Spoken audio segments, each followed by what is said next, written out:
하나님의 말씀은 맛있습니다. 하나님의 말씀은 즐겁습니다. 하나님의 말씀은 생명과 행복을 줍니다. 500독 성경 통독 훈련 원장입니다. 여수 살리는 교회 임기환 목사가 하나님의 말씀을 봉독하고 전하는 시간입니다. 함께 하시면 기적이 일어납니다. 알람을 설정하시고 들으시면 좋겠습니다. 본 방송은 유튜브에서 성경 통독 임기환 검색하시고 구독하시면 계속되는 하나님의 말씀 업데이트를 통해서 은혜 받으실 수 있습니다. 오늘은 이사야 12장을 봉독하고 말씀을 전하겠습니다. 이사야 12장. 그날에 내가 말하기를 여호와여 주께서 전에는 내게 노하셨사오나 이제는 주의 진노가 돌아섰고 또 주께서 나를 안위하시오니 내가 주께 감사하겠나이다 할 것이니라.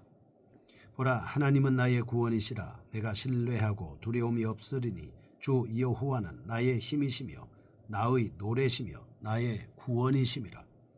그러므로 너희가 기쁨으로 구원의 우물들에서 물을 기르리로다. 그날에 너희가 또 말하기를 여호와께 감사하라. 그의 이름을 부르며 그의 행하심을 만국 중에 선포하며 그의 이름이 높다 하라. 여호와를 찬송할 것은 극히 아름다운 일을 하셨음이니 이를 온 땅에 알게 할지어다. 시온의 주민아 소리 높여 부르라. 이스라엘의 거룩하신 이가 너희 중에서 크심이니라 할 것이니라. 아멘. 이사야 12장입니다. 하나님의 구원에 대한 감사의 찬양입니다. 12장은 7장에서부터 12장의 임마누엘보다 포괄적으로 1장에서 12장의 예언의 결말로서 되어 있습니다.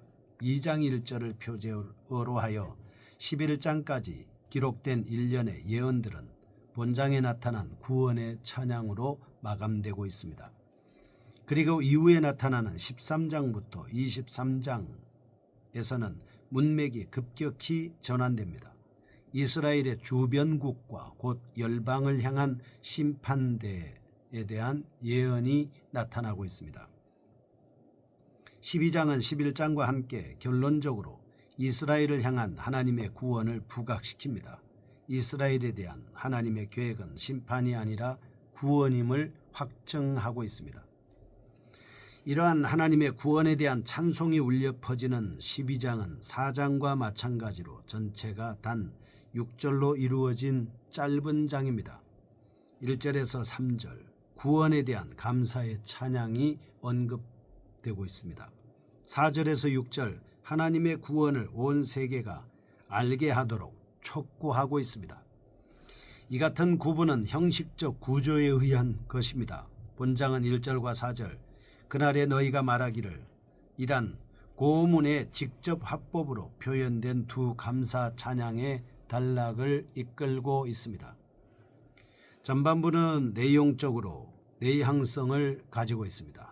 후반부는 찬송 내용의 범위가 만국으로 확장되어 외향적 성격을 지니고 있습니다.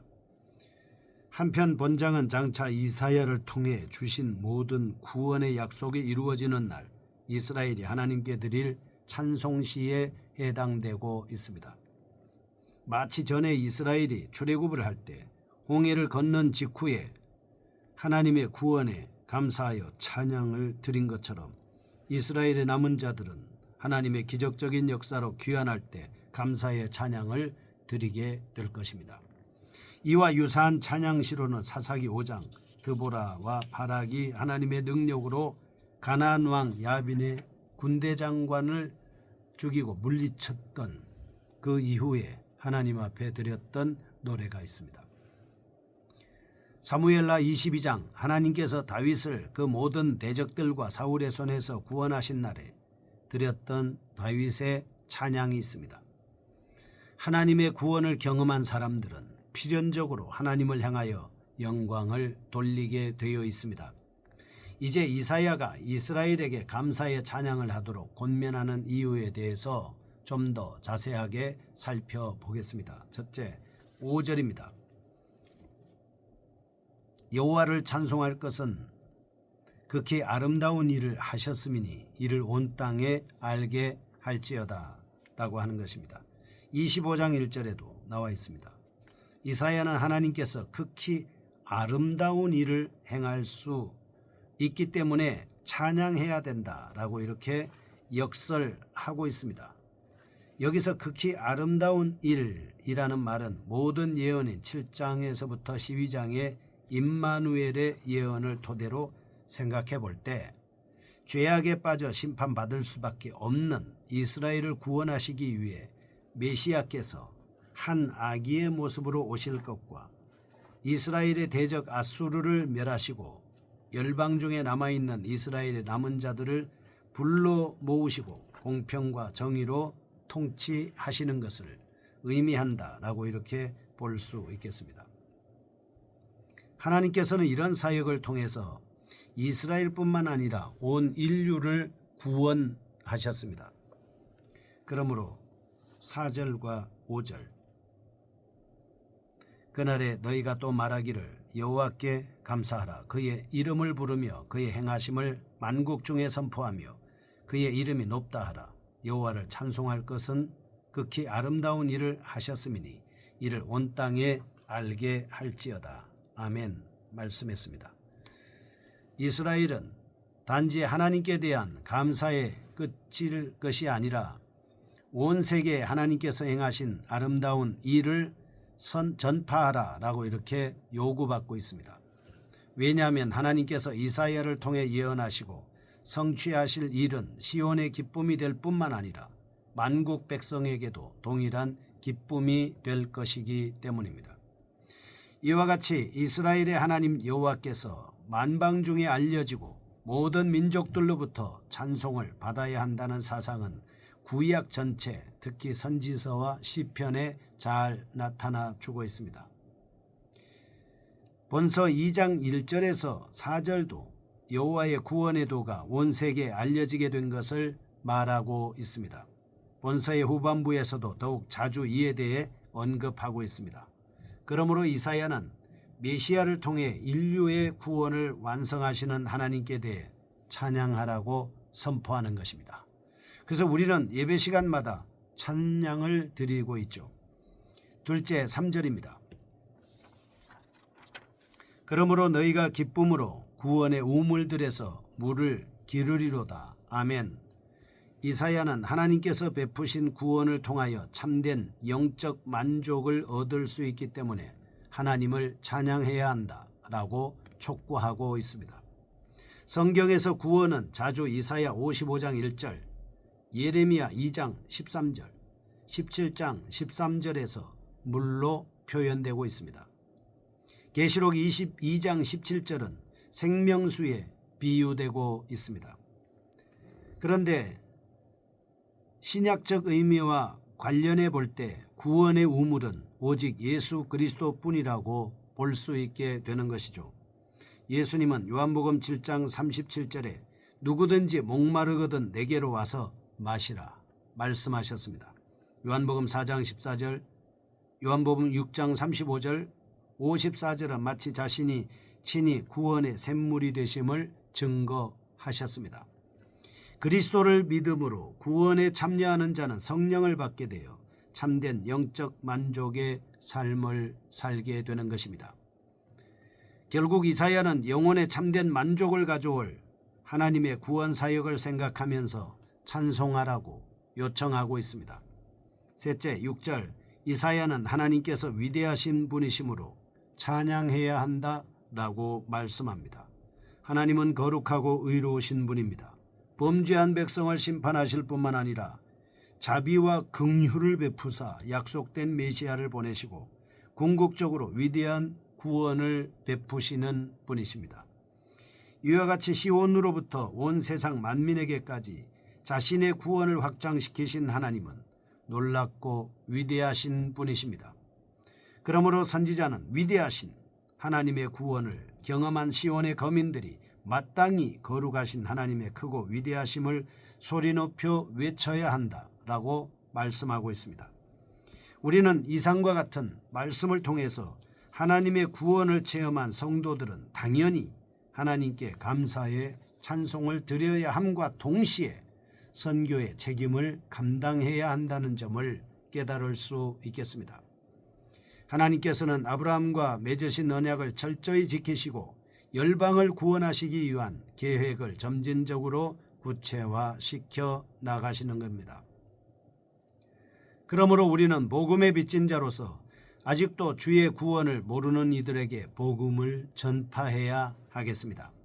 그러면 우리는 여기서 구원의 진정한 의미를 살펴보겠습니다. 구원이란 말은 많은 경우에 있어서 너무나 좁은 의미로 해석되고 있습니다. 많은 사람들이 구원이라는 말을 상당히 이기적인 차원에서 해석하고 있는 것입니다. 좀 더 구체적으로 설명한다면 스스로 구원을 받았다라고 생각하는 사람들 중에 많은 사람들이 다른 사람이야 어찌됐건 나는 이제 하나님의 구원을 받아 안전하니 하나님 감사합니다 라는 식의 생각을 가지고 살아간다는 사실입니다. 이런 말을 할 수 있는 자 혹은 그처럼 잘못된 생각을 가지고 있는 자는 어느 누구를 막론하고 복음의 정신에 대하여 전혀 모르고 있는 사람입니다.